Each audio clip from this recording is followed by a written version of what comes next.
Although you cannot change conditions or circumstance, you don't have to let them control you.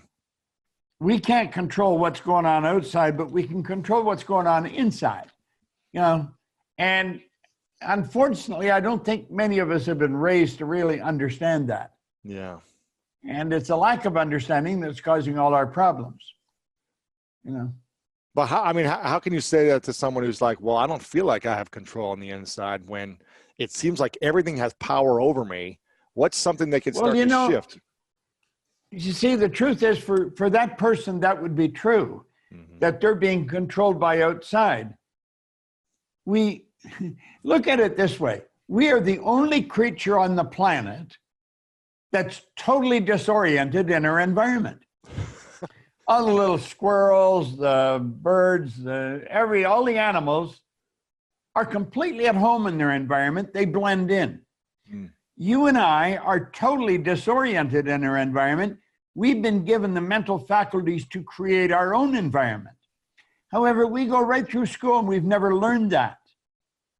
We have higher faculties, and the average person has no knowledge of how to operate with them, how to develop them. We have perception, the will, reason, imagination, memory, and intuition. Now, those mental faculties, they're not just words, they're actually mental faculties that we can use to take control over our world and to create the environment that we want. But unfortunately, we grow up, we don't know that. We've been raised to live through by what we see, hear, smell, taste, and touch, our physical senses. And we've been raised to be controlled by what's going on outside. As little kids, will you listen to what I'm telling you? Will you look at this? You know, and so it's all outside. We get our report card, and that tells us what kind of student we are. But it really tells us where our mind was at for a few minutes 3 weeks ago. Got nothing to do with who we are. So I think we're raised in ignorance, actually. There's a very small percentage of the population that have a reasonably clear understanding of who they are and what they're capable of doing. But the ones that do are in the minority. Our whole company has been dedicated to teaching that to people for the last 50 some years. Powerful. You talked about the 5 faculties, the 5 mental faculties, and I even touched on this briefly in our previous interview. But I'm curious. I have a new question for you. Which of the faculties typically is the hardest to, I guess, master or become efficient in, to use to your advantage in a positive way, and which is the one that you feel like hurts us the most when we don't master? Well, I think reason is probably it's the one that's spoken about by almost all the great leaders. They've all been complete unanimous agreement that we become what we think about. It's our reasoning factor that enables us to think. Ford says thinking's the hardest work there is, which is the probable reason so few people engage in it. Dr. Ken McFarland, who's gone for a long time now, but he was a great educator down in Kentucky. He one time said 2% of the people think, 3% think they think, and 95% would actually rather die than think. Now, that sounds cute, but it's true.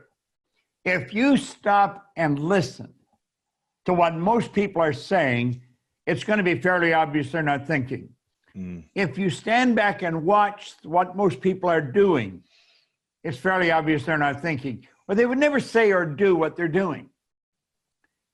Most people today have their television on the news, and they're just soaking up all the stuff that's going on, that's dominating the media right now.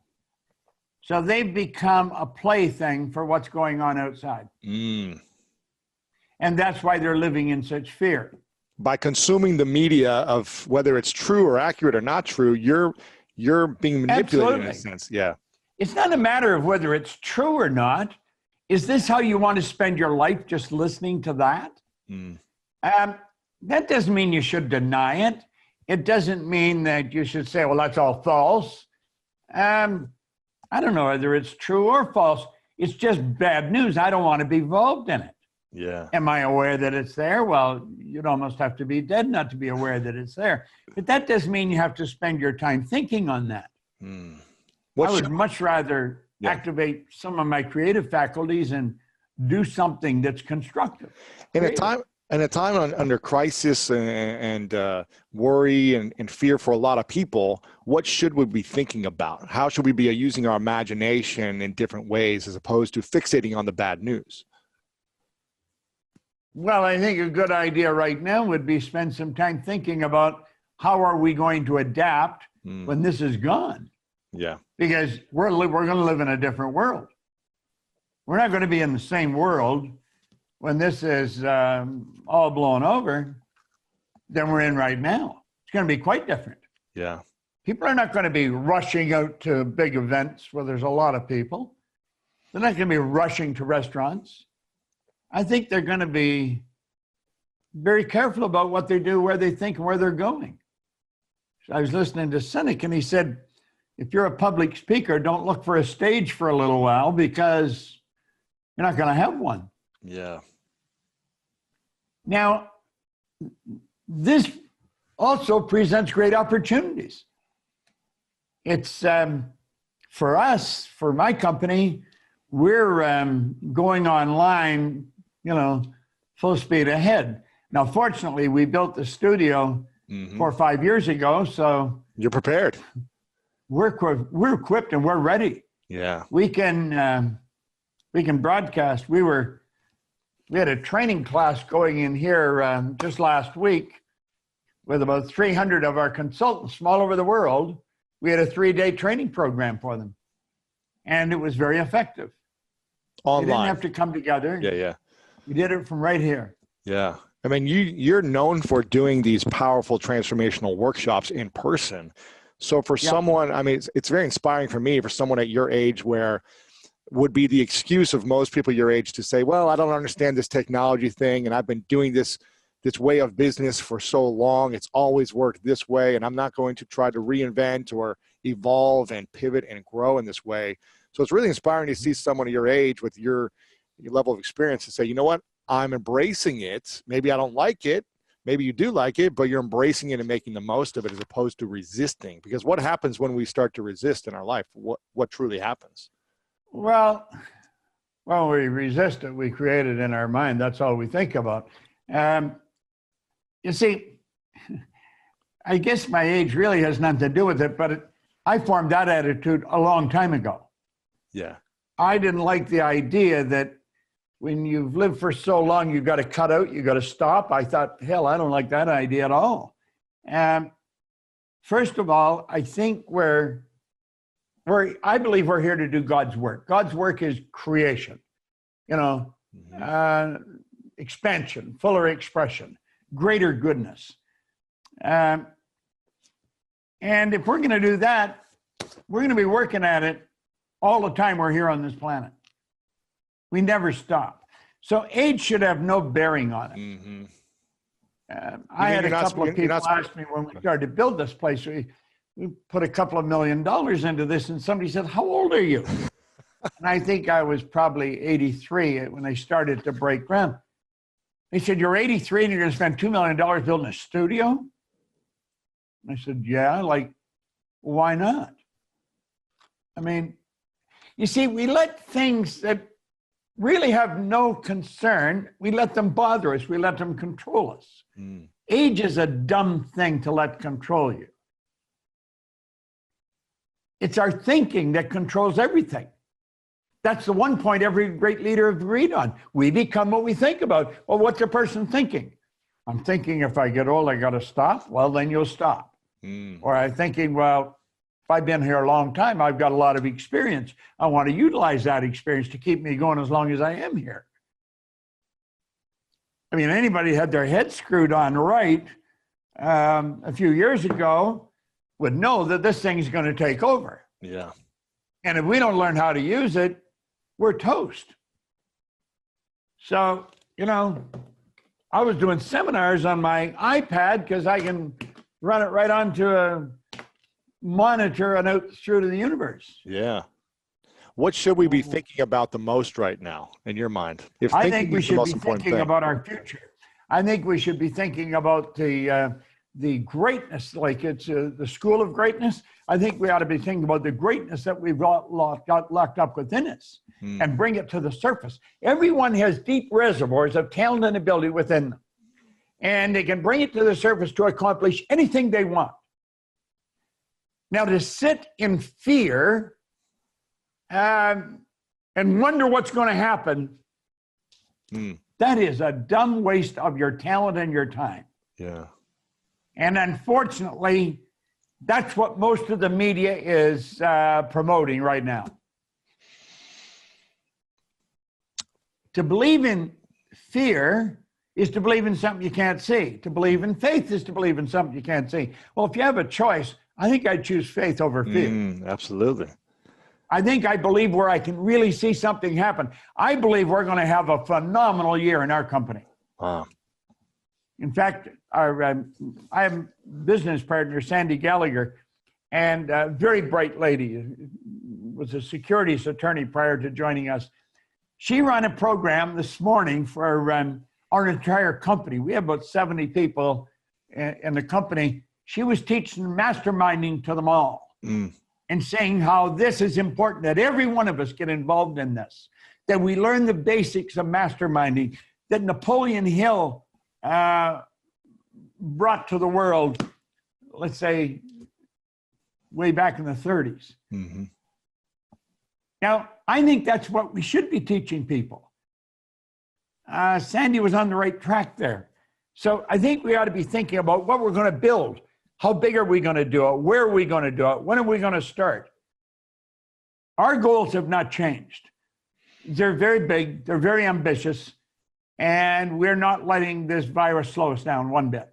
Yeah. As a matter of fact, we're trying to figure out how can we use this to speed it up. There you go. It's here and you can't get rid of it.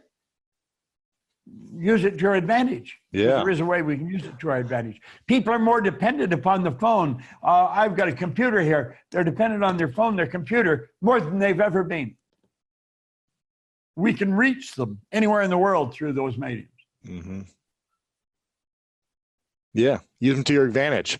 You talked about fear for a second. I'm curious, when we live in a state of fear, what does that do to us? And when the second part to this, when we feel that fear and we become aware of it, what should we be thinking or doing or acting on in order to shift into a more positive state? You know, that is one hell of a good question. And it's a question most people are not able to answer. First of all, the cause of fear is ignorance. That is the cause of fear. And so if you follow the ignorance, it doesn't start out as fear. The ignorance starts out in a conscious level as doubt and worry. That's on a conscious level. We're doubting or we're worrying. Then we take whatever image comes into our consciousness of the doubt and the worry, and we turn it over to our emotional mind. That's what causes the fear. Well, that fear then has to be expressed through the body, through the only instrument it can be expressed through, our physical body. It sets up a vibration known as anxiety. Anxiety is not expressed. Anxiety becomes suppressed. We suppress it. And the suppression then turns to depression, which turns to disease, which turns to decay. You see, you're talking about a track a person gets on. It's a very negative track. It's ignorance, doubt, worry, fear, anxiety, suppression, depression, disease, disintegration. Now, the polar opposite of all that, the opposite of ignorance is knowledge. There's only one way to get to knowledge, and that is to study. Now, unfortunately, school didn't do the job that it was designed to do for most of us. School should teach us to love to study. Not to dread studying and homework and tests. They should teach us to love it. Because study leads to the opposite of doubt and worry, which is understanding. See, it's study that leads to understanding. We understand how to handle the fear. It's understanding that enables us to cause us to understand where the fear starts. The understanding, then we want to say, what do we understand? We want to understand this whole universe operates by law. One of the laws is the law of opposite. The opposite of doubt and worry is understanding. Now, if the doubt and worry leads to fear, what's understanding leads to? Understanding leads to faith. The faith leads to expression, well-being, and expression. It's not depression. It's not suppression. It's not anxiety. The faith leads to well-being. The well-being then is expression, acceleration, because we're at ease. There's not dis-ease. So you're dealing with polar opposites. There's two different sides to things. And when we understand that, our world starts to change. It's by understanding that we learn how to deal with these pandemics when they hit. And they will hit. There will be others. There always has been, all down through history. If you look back, there's been things like this happen in the past. And unfortunately, the masses are sort of paralyzed by it. Yeah. And as a people, we add to that paralysis by feeding them more of what scares them. What we should be doing is helping them understand what the hell's going on. Why do we do that as people? Why do we feed people more of what scares them as opposed to what you and I do, which because is try that's to what people want. That's what they buy. People don't buy good news. People buy bad news. Why though? Can you imagine if everybody that tunes into CNN tuned into the school of greatness every week? It'd be amazing. Can you imagine if everybody that tunes into Fox tuned into your school of greatness every week? Have you any idea the impact you could have on the world? That's what we're trying to do. It'd be enormous. It'd be enormous. Yeah. People want bad news. It resonates with where their mind is programmed. They're programmed with negative information. Their paradigm is all bad news. It's what we're programmed with. Now, is everybody? No. There's a small select group of people that don't fall into that category. And they are always working diligently trying to lift everybody up. It's not an easy thing to do. But every once in a while, a Lewis Howes will come along and start a school of greatness, and he'll call in different people that feed into that concept, that are in harmony with that resonate with that. And so it makes it interesting for the listener. And that's how it goes. Yeah. And that's what you're doing. And that's what I'm doing. Yeah. And it's not a losing battle. It just appears like it is. I'm winning. Yeah. I think you're winning. Now we're not drawing the numbers that CNN's drawing, but the ones we draw are saying, absolutely. You got it. You got it. We're making an impact on them for sure. I'm curious. We are. I want to ask you more about self-doubt, because this is something I've been fascinated with for the last few years, as I spent most of my life dealing with trying to understand how to overcome doubting myself and achieve the sports goals, business goals, relationship goals that I had throughout my younger years. And I became obsessed with learning how to eliminate doubt. And I've been researching this more and just trying to learn from people like yourself on how you have dealt with self-doubt over the years, and how you think anyone who feels like they're doubting themselves, what can they do to go from doubt into confidence? What do you think is the path? Okay, that's a good question. It ties in with the previous question you asked. What do we do with fear? Fear comes from the doubt. So the doubt becomes the cause of the fear, which is the cause of the anxiety, etc. The doubt is the cause, fear is the effect. What is the polar opposite to doubt? Understanding. It's understanding. That's the opposite of doubt. So what is it we want to understand? Well, if it's me that's entertaining doubt, why am I entertaining doubt? If I were to find out who I really am, and I believe everything that's been taught down through the centuries, I would have no doubt. I would be realizing that I could do anything. And the only thing that's causing the doubt is a lack of understanding. So I'm going to keep studying. I'll gain a better understanding. I don't doubt myself. I don't doubt what I can do. Does that mean that I can do everything? No. When doubt appears, I'll eliminate it. And I'll eliminate it fast because I'm going to figure out how to do whatever it is I'm doubting. Yeah. And you see, if it's me that I'm doubting, it's because I don't understand me well enough. I did a broadcast the other day. It was all over the place. We had thousands into it on self-image. And we've got to get a better image of ourselves. We have to get a true image of ourselves, understand who we are, how our mind functions. Realize this physical instrument we're living in is nothing but an instrument. It's the instrument of the mind. And the mind expresses itself with and through this thing we call our body. Well, let's understand that better. This thing, you get enough power in your one hand to light up that building you're in for probably a month. Wow. There's about 11 million kilowatt hours per pound potential energy locked up in the electrons and the atoms of the body. Well, that's the invisible power that's in me. I want to understand that better. That's the physical side. What's the higher side? Higher side is my intellectual side. And that is the intellectual factors that I run through earlier. Perception, will, reason, imagination, memory, and intuition. There's 6 of them.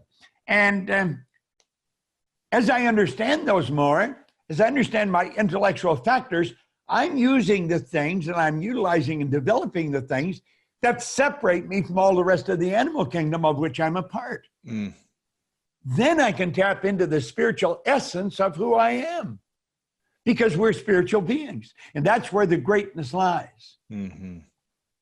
It lies in understanding the spiritual essence of who we are. You see, our spiritual DNA is perfect. It requires no improvement. It requires no modification. Our spiritual essence is perfect.